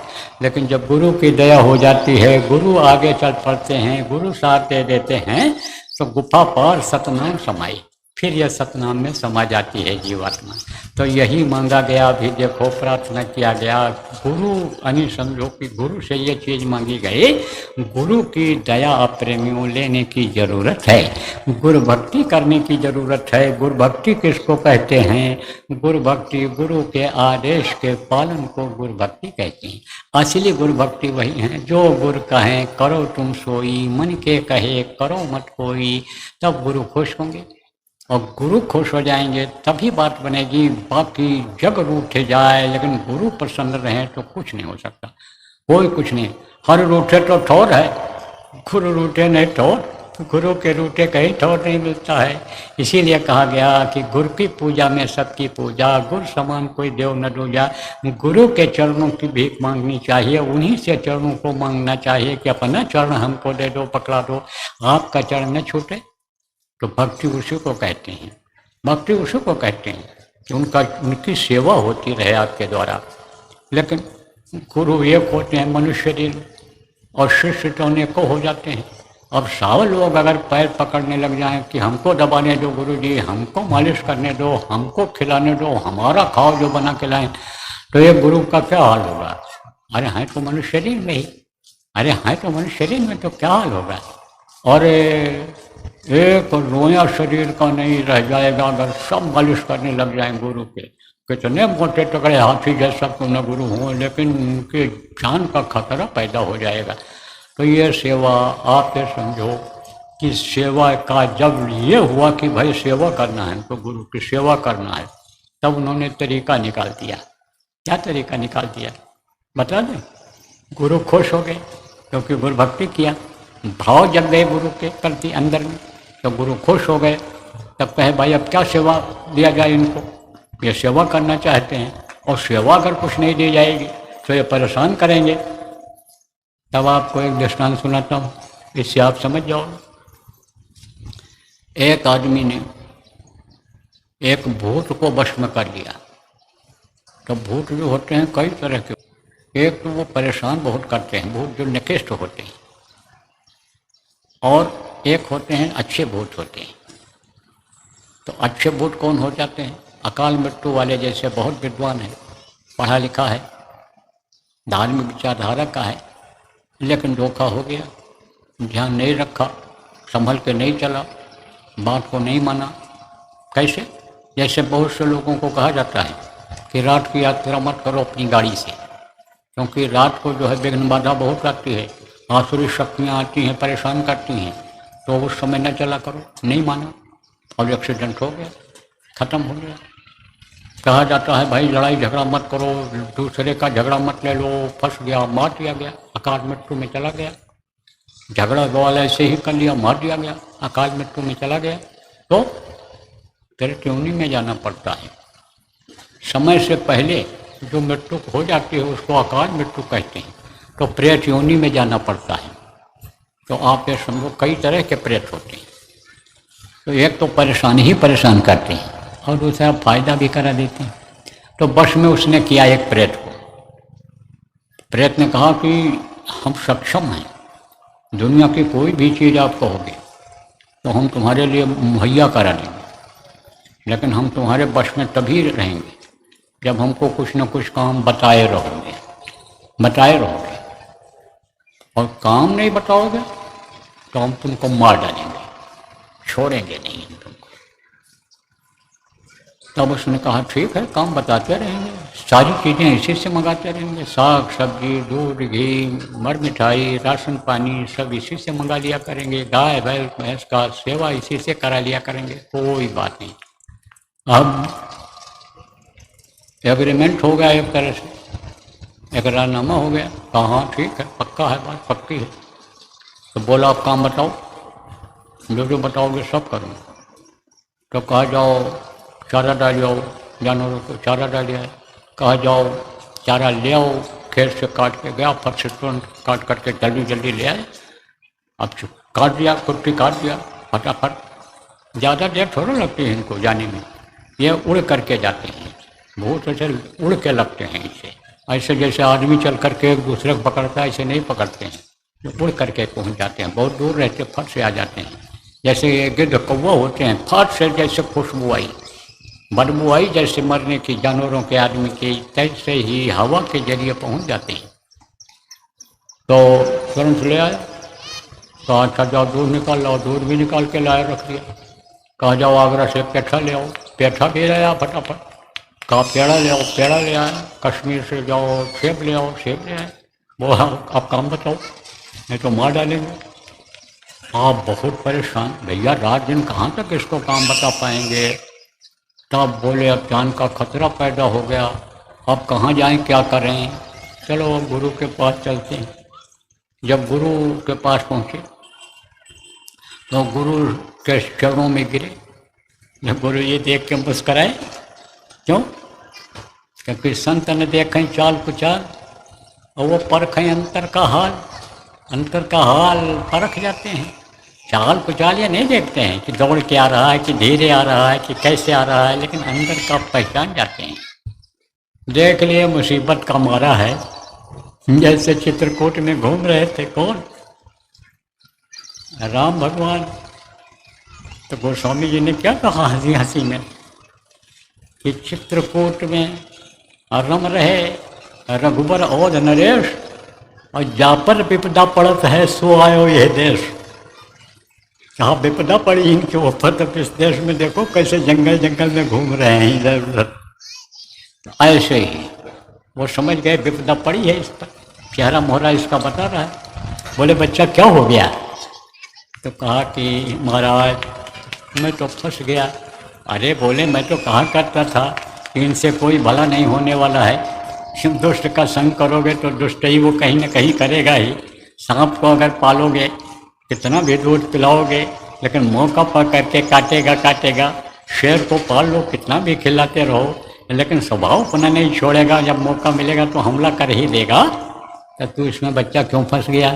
बोले गुरुजी क्षमा बड़न को चाहिए, छोटन को उत्पात। आपको तो क्षमा करना है गुरुजी, हम तो छोटे भोले हैं, शिष्य आप ही के हैं, जो कुछ भी हैं, ज्ञानी हैं, अंगानी, अज्ञानी हैं, पापी हैं, कुकर्मी हैं, जो भी हैं सब आप ही के हैं, जीव आपके हैं, आपके शरण में।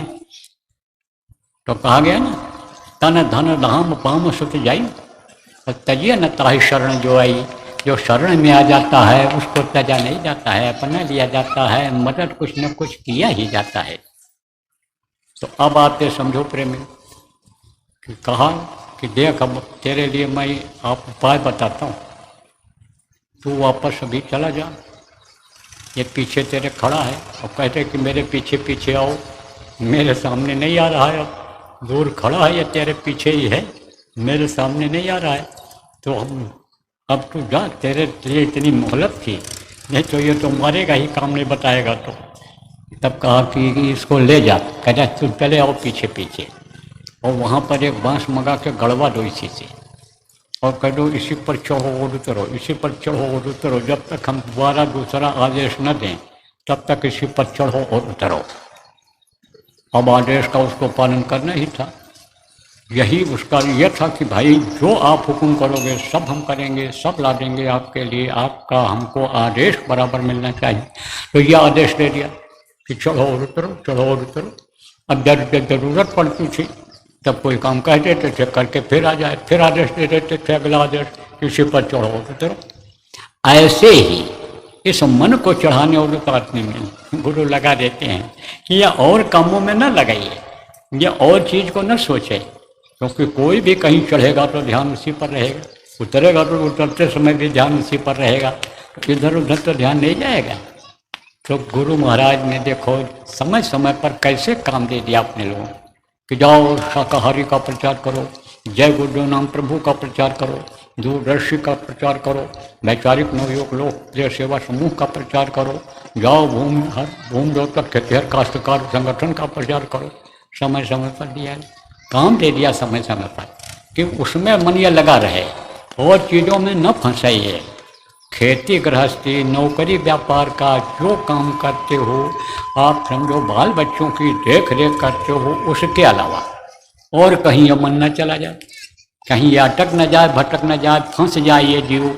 इसलिए समय समय पर आदेश यानी समझो गुरु महाराज देते रहे हैं कि जिसमें मन ये लगा रहे और हम आप जो गुरु भक्त थे प्रेमियों, वो सब कामों में जब जब उन्होंने हुक्म दिया तो उन कामों में लगे रहे तो फंस गए, तो बच गए। हम तो बच गए साहब दया से, सबद डोर गए उतरे पार। शब्द को नहीं छोड़ रहे हो, फिर आप पकड़े हुए हो, गुरु को पकड़े हुए हो। जो गुरु महाराज चले गए शब्द रूप में इस समय पर हैं, उनको आप पकड़े हुए हो, उन पर आपको विश्वास है। और काम अगर आप बंद कर दो, उनका सेवा अगर आप बंद कर दो, जो उन्होंने कहा सतयुग लाने की जो तैयारी कही, सतयुग लाने का जो काम आप कर रहे हो सत्संगियों नामदानियों, इसको अगर आप बंद कर दो तो अभी वो डोर छूट जाएगी, गुरुमुखता खत्म हो जाएगी, वो फंस जाओ। गुरु उतर जाएंगे मस्तक से तो गुरु माथे से उतरे शब्द बिलू न हो, ताको काल घसीटी है बचा सके नहीं कोई, फिर काल खींच लेगा, कोई बचा नहीं पाएगा। तो कुल मिला करके आज हमको आपसे यही कहना है कि जो भी आदेश गुरु महाराज का है उस आदेश के पालन में लगे रहो, और समय समय पर आपको याद दिलाते रहेंगे हम लोग। सत्संगों में अगर आते रहोगे, जुड़े रहोगे, प्रेम की जगह अगर बना लोगे थोड़ी सी अपने दिल में, तो वो समय समय पर याद दिलाते रह जाएगा। तो प्रेमियों, पीछे देखो, गुरु महाराज के जाने के बाद भी आप लोगों को आदेश बराबर मिलता रहा। महीने में मिला, 2 महीने में मिला, 6 महीने में मिला, कोई न कोई आदेश मिलता ही रहा है। अब इधर देखो, पीछे कुछ दिनों से, लगभग 6 महीने से साधना शिविर लगाने का आदेश यानी आपको दिया गया, और अलग अलग साधना शिविर का नाम रखा गया।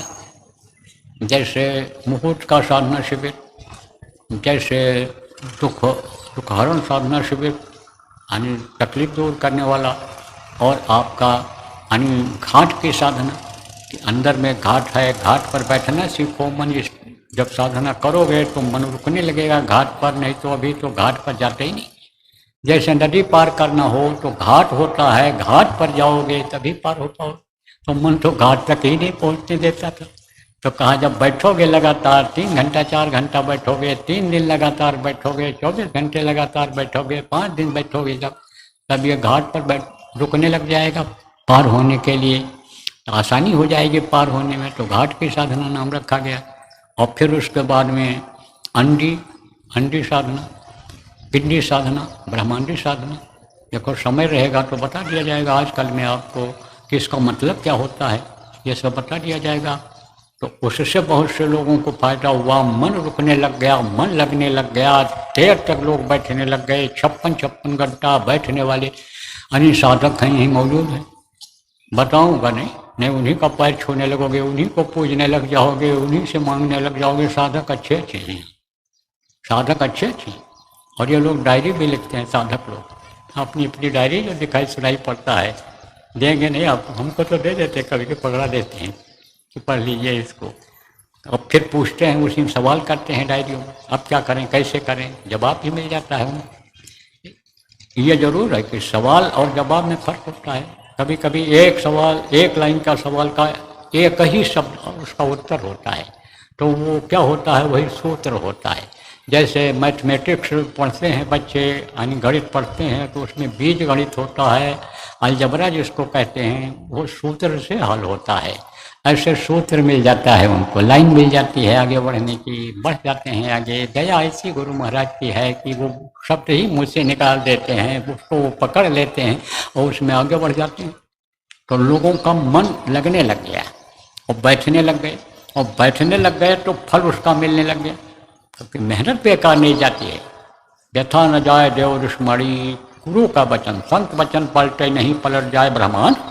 गुरु महाराज कहा करते थे कि तुम 1 घंटा करो, 1 घंटा का फल ले लो, आधा घंटा करो, आधा घंटा का फल ले लो, 15 मिनट करो, 15 मिनट का फल ले लो, 10 मिनट करो, 10 मिनट का फल ले लो। तो फल देने में कोताही नहीं करते हैं वो। अरे भाई, किसी के पास ना हो मजदूरी करा ले तो कह देगा कल ले लेना, परसों ले लेना, लेकिन जिसके पास अपार भंडार है वो तो ऐसे उलझ देगा, ले जा तू और ले जा, ये इतना ले जा मजदूरी, और ये चाय पीने के लिए ले जाना, बच्चों के लिए साग सब्जी कुछ मिठाई लेते जाना, जिसके पास बहुत है दे देता है। तो दाता तो वही गुरु महाराज हैं। दाता केवल सदगुरु देत न माने हाथ, वो तो खूब देते हैं। लेने वाला चाहिए, पात्र बन जाना चाहिए लेने का, भिखारी बन जाना चाहिए उनके साथ भीख मांगने का। भिखारी कोई आवे कहे, लाओ हमको रोटी खिलाओ, लाओ हमको ये दो, कोई देगा? अरे माई दे दो, पुत्र परिवार बढ़ेगा, अरे माई तुमको भगवान देंगे, मदद करेंगे, तो माई न दे चाहते वे भी दे देती हैं। ऐसे ही समझ लो, मांगने का तरीका होना चाहिए। मांगने का उपाय अगर मालूम हो जाए तो दाता केवल वही है, सदगुरु ही। तो दिया उन्होंने लोगों को, अंदर में दिया, अंदर की दौलत दिया, ऐसी दौलत दिया कि जिसको कोई ले नहीं सकता है, कोई लूट नहीं सकता है, राजा उसका अपहरण नहीं कर सकता है। ये धन जिसको धन कह रहे हो, अगर चाहे भारत सरकार तो आपका ले ले, जमीन एक्वायर कर ले, मकान एक्वायर कर ले, बैंक का रुपया ले ले। समझ गया कि इमरजेंसी है, खर्चा नहीं है सरकार के पास, ये यानी समझो आपका बचत है, ये हम ले रहे हैं, तो क्या करोगे आप? अरे कहाँ जाओगे? कौन फैसला करेगा? तो इसको तो ले लिया जा सकता है, ले सकते हैं लोग, लेकिन उस आत्मधन को कोई नहीं ले सकता है। तो आत्मधन से धनी बना दिया। राजा महाराजा के पास इतना जैसे धन होता था ऐसे दे दिया लोगों को गुरु महाराज ने हमारे। तो प्रेमियों, अब साधना शिविर आपको लगाना है। कौन सी? 4 साधना शिविर लगाना है जो 72 घंटे की रहेगी लगातार। जितनी भी साधना शिविर लगी पीछे, जो नहीं लगाए हो, नहीं जानते हो, बता देता हूँ, और आप जो लगाए हो जानते हो, जैसे लगाए हो जानते हो, अखंड लगी हैं। अखंड का मतलब क्या होता है? खंडित न हो, कुछ न कुछ 4-6 लोग वहाँ बैठे ही रहें हमेशा साधना में, जागृत अवस्था में रहें, ये नहीं सब सोते रहें। वो मतलब यह है कि होश में रहें, ध्यान लगाए हुए रहें, बदन उनका हिले डुले नहीं, बैठे हैं तो बैठे हैं, आगे नहीं कुछ सुनने पे है तो लटक रहा तो समझ लो कि कुछ दाल में काला है।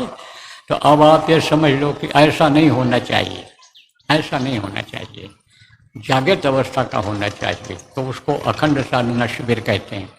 तो अखंड ही लगेगी, अब जो भी साधना शिविर लगेगी अखंड ही लगेगी। तो ये 4 लगेगी, इसके बाद और लगेंगी, अभी ज़्यादा दिन की भी लगेगी। समय पर गुरु की जब दया होगी तब उसकी घोषणा होगी।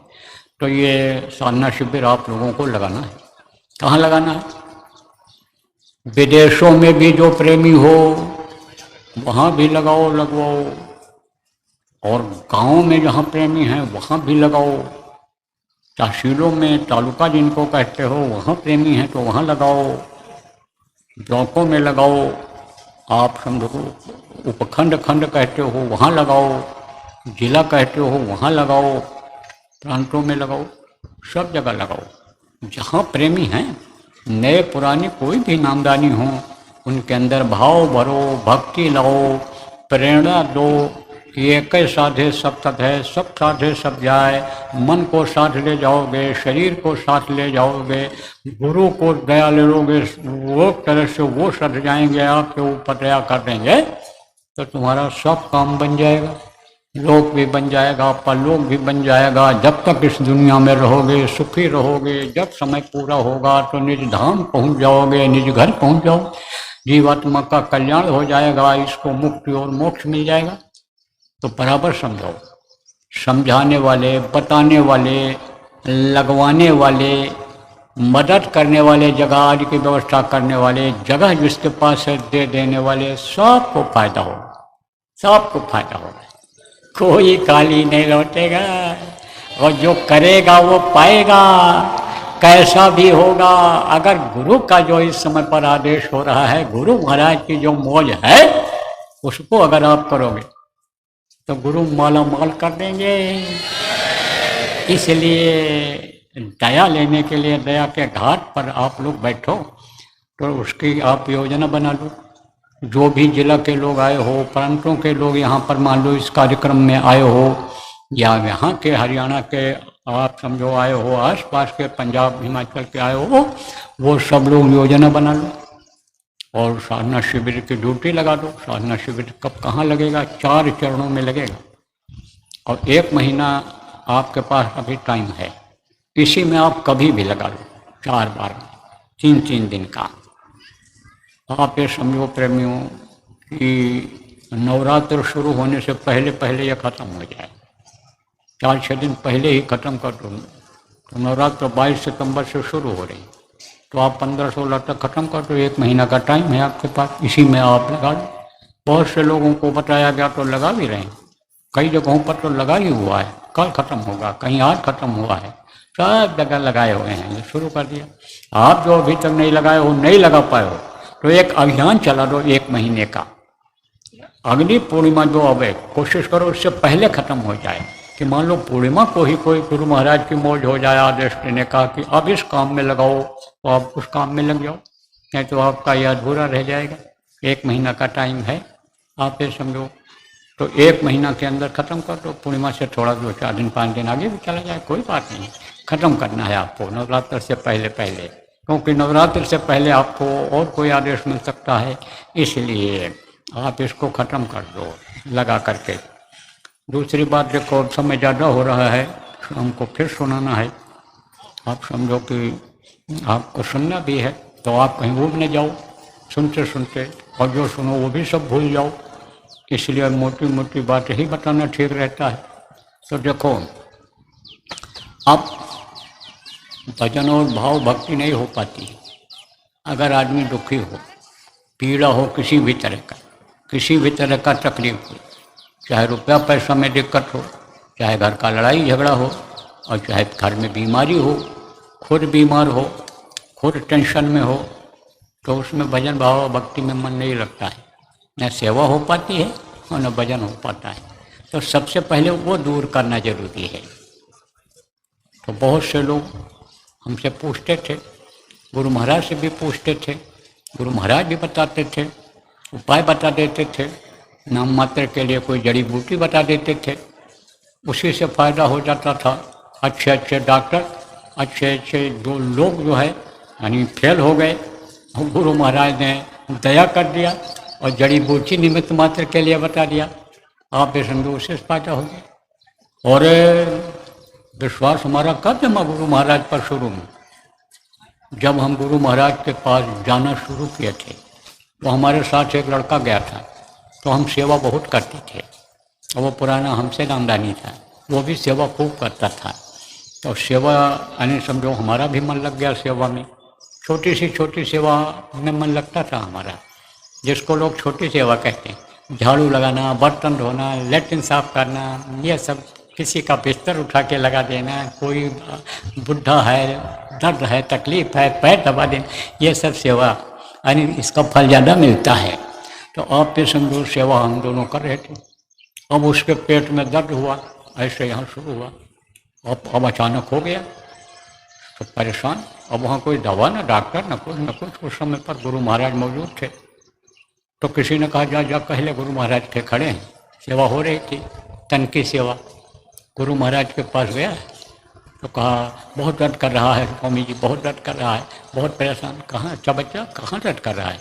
कहाँ दर्द? अच्छा, ऐसे दो एक जगह उंगली ऐसे फेरे, और ये बोले तू जा वहाँ बैठ जा, और अपना थूक निकाल करके अपने नाभि में भर ले, जा भर ले वहाँ। अब जब गया भरा उसको नाभि में, आराम मिल गया। उसको थोड़ी देर के बाद फिर दर्द शुरू हुआ, तब फिर गया वो भरा, फिर हमने कहा वही भर ले जा जब उससे आराम है तब।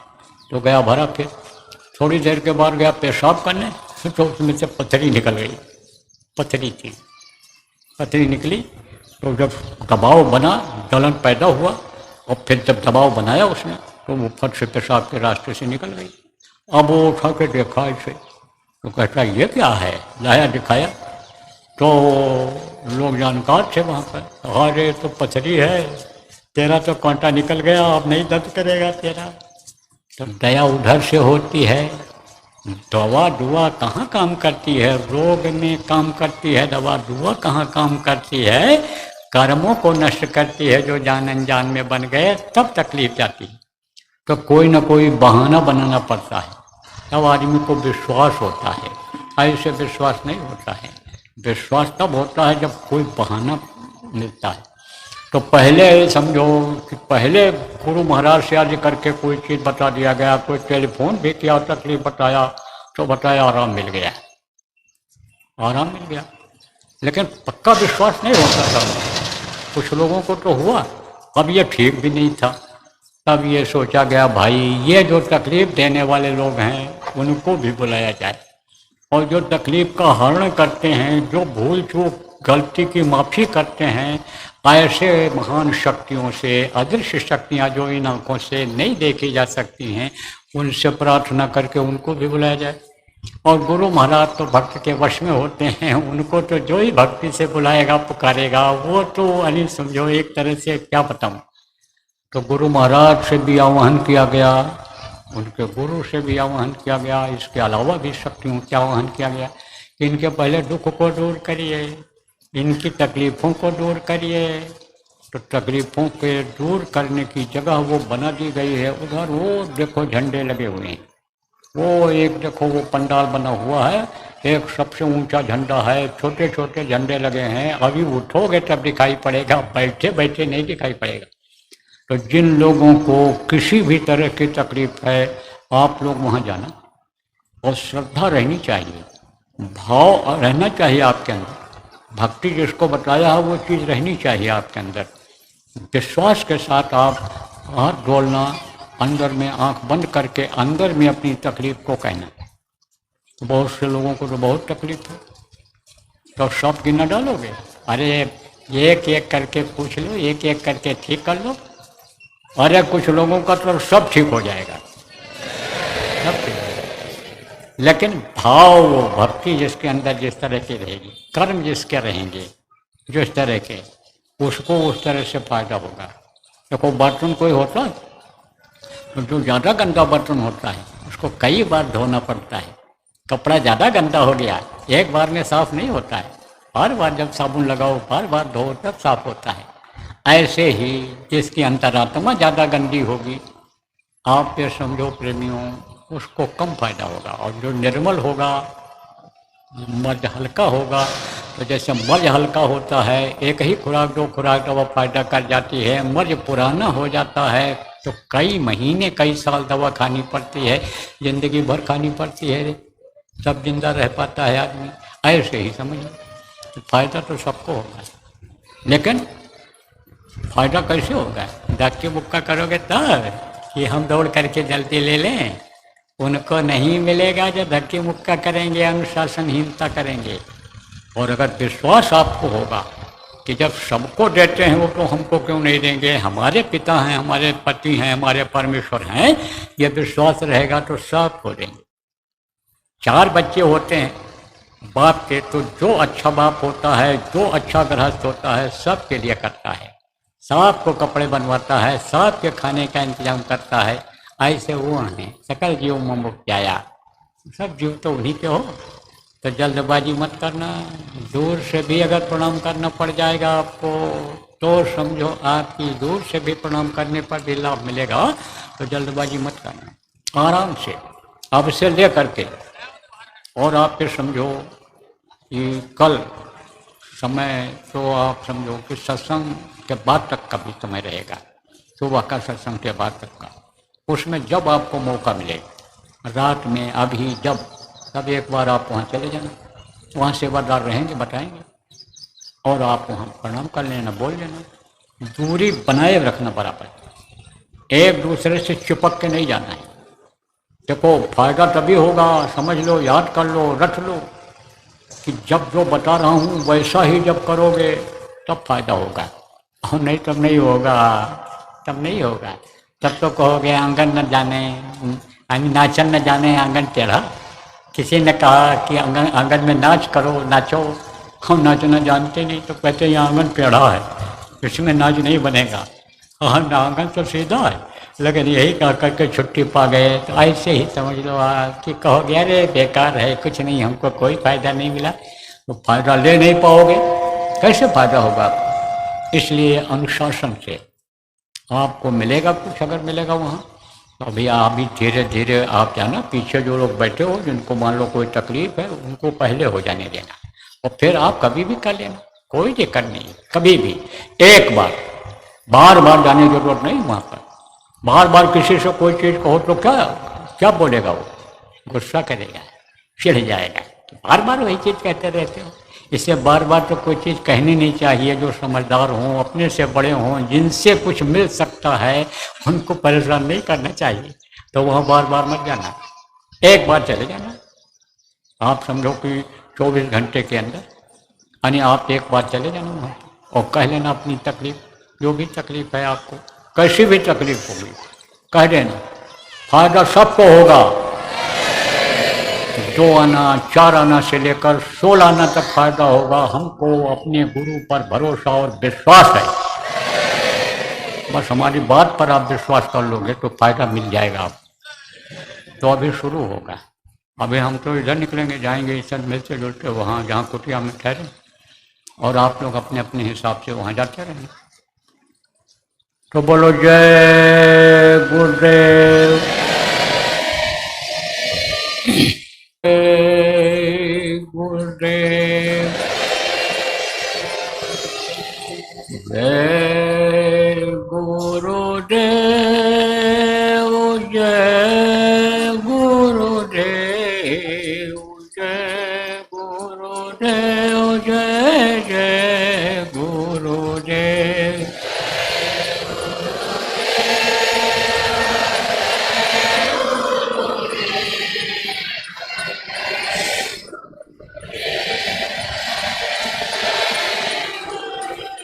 जय गुरुदेव, जय गुरुदेव, जय गुरुदेव, जय जय गुरुदेव।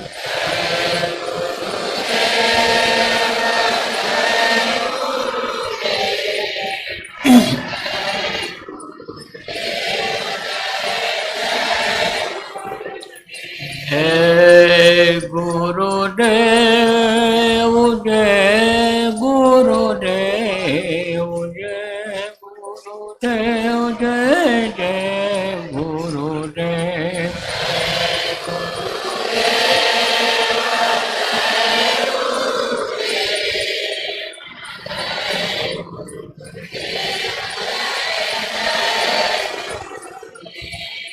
जय गुरुदेव।